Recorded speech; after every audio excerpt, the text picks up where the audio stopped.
What is good, YouTube? It is your boy Anime Devil Hunter, and today I will be reviewing One Piece 1014. And man, what a chapter! In all honesty, this might be my favorite chapter of One Piece all year, and we've had some awesome chapters this year. If you are new to this channel, welcome. Here on this channel I cover a variety of content ranging from weekly reviews of One Piece, Jujutsu Kaisen, to Mashle, to Kaiju number 8, and more.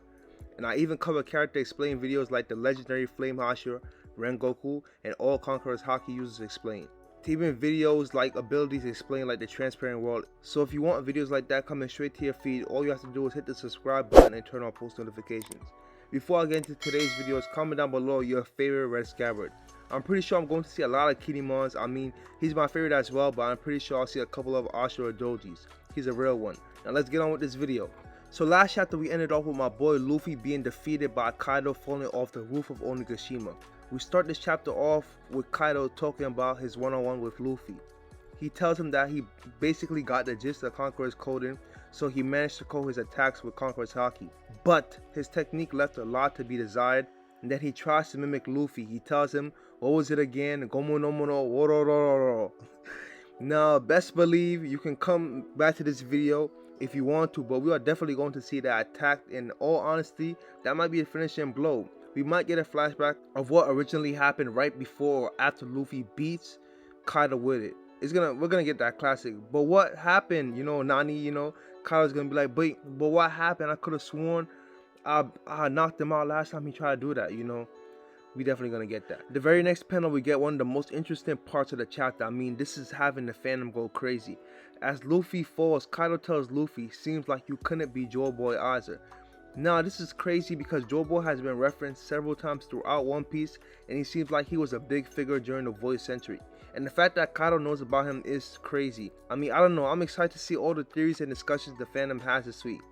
The next panel, Kaido gets a call from Bao Hong, and she tells him that they managed to track down Momonosuke, and Kaido immediately leaves the rooftop, and he heads to Momo's location. But before he leaves, he tells her to announce the outcome of his battle between him and Luffy. So it is clear as day, Kaido's trying to break the spirits of the Alliance. The Alliance as a whole has a huge faith / belief in Luffy.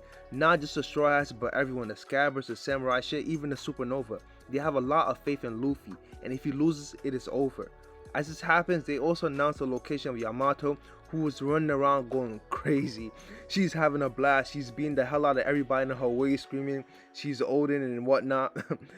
We then switch to the attic, the location of Momo and Shinobu. And Momo is continuing to read Odin's journal, and he comes across something in that journal that causes him to say he cannot afford to die. Shinobu replies, of course, what the fuck, you can't die, Nani? And right in the middle of this, Momo starts screaming. He's holding his head and shit, and he's saying like, what is this, who are you? And it appears someone is speaking to Momo, and Shinobu's eyes speak on how crazy the situation is.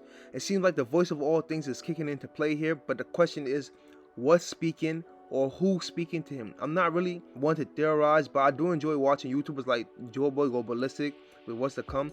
But if I do happen to think of something fire, I don't see why I can't record a video. But I really am interested in who's speaking to Momonosuke. Like, it could be anything. Like I just watched a video by Joe Boy recently. He said it could be he's speaking to Sea Kings. He's calling Junisha for help. It could, I don't know. But I'm not one to theorize. Like I said, I just want to see, I'm here for the journey. I want to see what Oda's going to do. But theories are fun. We then switch back to the live floor, and that's the floor, that's where it's live, that's where it's litty right there, the live floor, that's where things going down, We then see Queen, who looks like he just got body slammed on the balcony, and it appears he has Chopper in his mouth. Pause. And as we look around, it appears everyone is cheering for my boy Chopper. Queen spits out Chopper and laughs and says, for someone who's supposed to be winning, you're pretty short on breath. We then see a panel of Sparrow, who appears to have been launching arrows at Chopper from the sideline like a bitch. Man, if you don't get your weird candy ass out of there, I mean, come on, man. Chopper then thinks none of his attacks are going to do damage to Queen, and his gigantification may last longer, but he feels like he has less than 10 minutes left.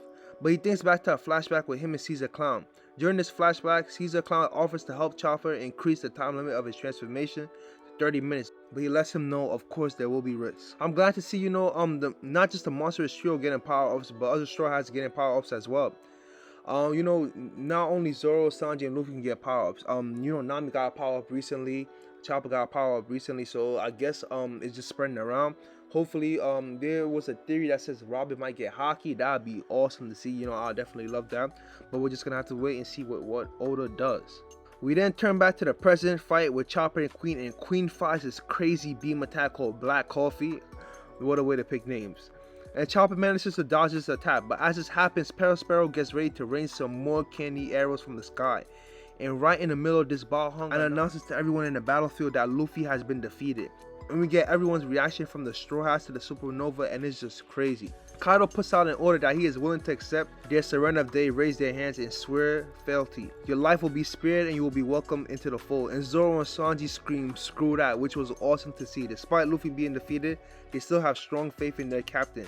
And that's what makes the Straw Hats different. Like, no matter what happens, they'll always have faith in Luffy. You know, they always know he's going to pull through, and you gotta respect that. We then move back to the first floor passage leading up to the attic, and this Kanjuro again. He just won't go down. Like, Kanjuro, bro, just go somewhere. He says they're fighting a losing battle. We then turn back to the attic, and man, we're just jumping back and forth, aren't we? It appears Kinemon and Kiku have finally arrived, and it appears Momo is still hearing the voice of all things. Momo says, Kinemon, you have to tell everyone. And right before he finishes his sentence, man, Oda, you just love teasing us, don't you? Right in the middle of this, Kanjuro comes up again posed as Odin, and this time he tries to finesse Momo. He yells, hey Momonosuke, it's been a long time. And Momo is happy, of course. He thinks that's his father, but it's not. Kiku is fed up at this moment. She knows exactly what is going on, and she's going to put an end to this nonsense. But she can't put an end to him. Right before she goes up to Kanjuro, posed as Odin, he tells her, you can't be serious. I took you and Izo in, remember? And Kiku remembers and immediately breaks down crying. And because she hesitated to take him out, Kanjuro stabs her. And in all honesty, this looks like a fatal wound. Like, I think, yo, Kiku, you know, she's about to kick it, man. I mean, Kiku's a boy. We then see Kiku crying and telling Kinemon I couldn't bring myself to cut him. Kanjuro, who is just going ballistics right now, tells Kiku, turnabout is fair play. You gave me a fatal wound earlier after all. At this point, Kinemon is fed up. Like, he can't take this shit no more. Kanjuro has played enough game. He has done enough damage, and it's time for him to go down. Like, he has to go down. We then turn to Kiku, who is knocking on death's door. She tells Kinemon, forgive me. The lingering snow has finally melted down, so I can tell the dawn is near. Wano's dawn will still shine in the afterlife. Kinemon, fed up with rage, rushes at Kanjuro and cuts him down. And what a panel. That was honestly a sick panel. I didn't really notice it till, like, you know, I started checking out the reviews and they just kept bringing it up. You know, it was like 3 a.m. at the time, but we're gonna get into that later.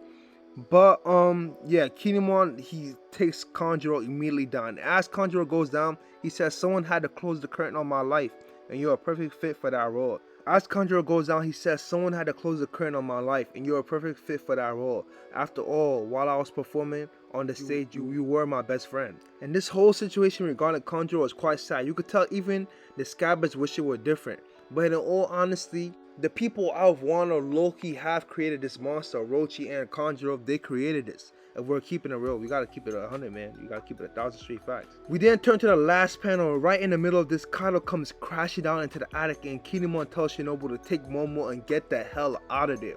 Kaido prepares to do a crazy attack, and Kinemon tries to block it head on. And shout out to Kinemon, he's such a real ass dude. It's crazy. Kaido then smashes Kinemon with his Bangura. And to me, when I first read it, I thought he was dead, honestly, but that'll be up to Oda. But I think if he were to die, he deserves a proper send-off. Nice build-up sentimental speech. As this happens, Momo screams Kinemon, and then we get a notice that Onigishima is reaching the mainland of Wano, and no break next week. Man, what a chapter. 10 out of 10. Thank you guys so much for watching. If you watched all the way up to now, thanks a bunch. I hope you guys enjoyed this video. Drop me a like if you did. Hit the subscribe button for more content. Join the family. Let me know what you thought of the review. And it is your boy Anime Devil Hunter. And see you guys in the next one. I'm out. Peace. Y'all have a wonderful rest of y'all day. Take care.